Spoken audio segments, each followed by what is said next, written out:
Marlowe knew that whatever he'd just glimpsed would be elusive, and there would be no shortcuts.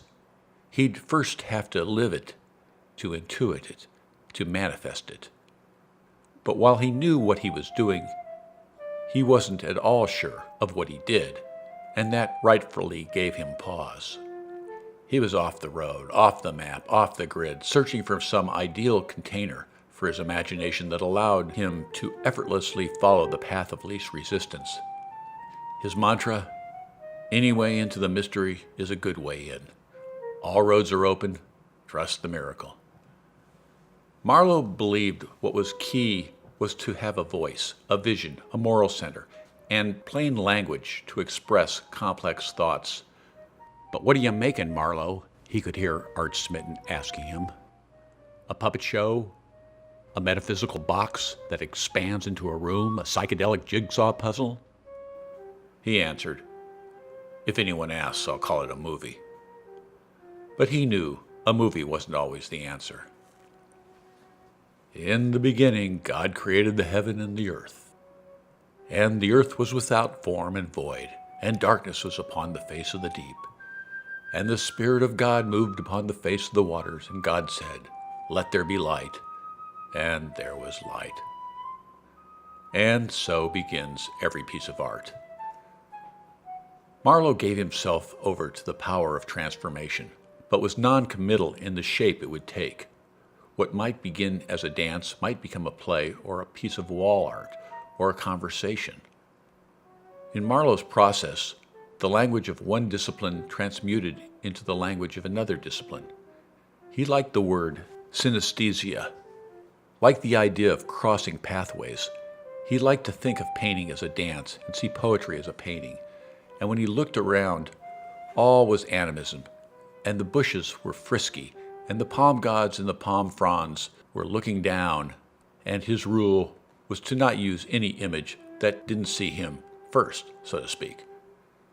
He would report only what appeared before his eyes. The painting experience first, the writing later. As a prelude, he'd been painting large canvases over the summer as a way to allow whatever was to come next to be gleaned as unfiltered as possible through the unconscious. He sought a simplicity of expression, but a depth of intention, and what began to come to life was the dance of the little bells.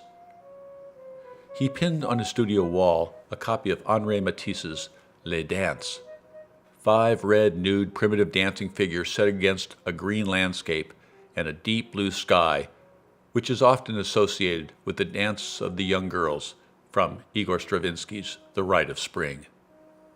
Marlowe transformed the 5 figures into a reoccurring motif of 5 sacred spirals to represent spiritual balance as we move towards our center to connect to the eternal forces of nature. Ballet Banga presents La Danse des Petites Cloches. Upon the spirals he painted Tohu wa Bohu, earth without form. Came a wind and we were spirits spinning over deep dark seas. And at the first dawn, ding ding ding, ting ting ting, the dance of the little bells. Marlowe saw a curtain rise and players scamper across the stage. And across that stage leapt Nijinsky, his ghostly Petrushka face and black and white zigzag crown. Nijinsky is distracted. He hears not Stravinsky's polytonal Petrushka chord, but something else. Ding, ding, ding, ting, ting, ting. And when the Moor wields the sword, Nijinsky ducks. His puppet strings are cut. He clasps the ballerina, and they whirl away to join the ballet banga. And maybe it was just the wind chimes in Marlowe's garden, but he heard ding, ding, ding, ting, ting, ting, as he vacillated between wonder, ecstasy, emptiness, isolation, and despair. That night, he dreamed he was flying, and he was flying a long time.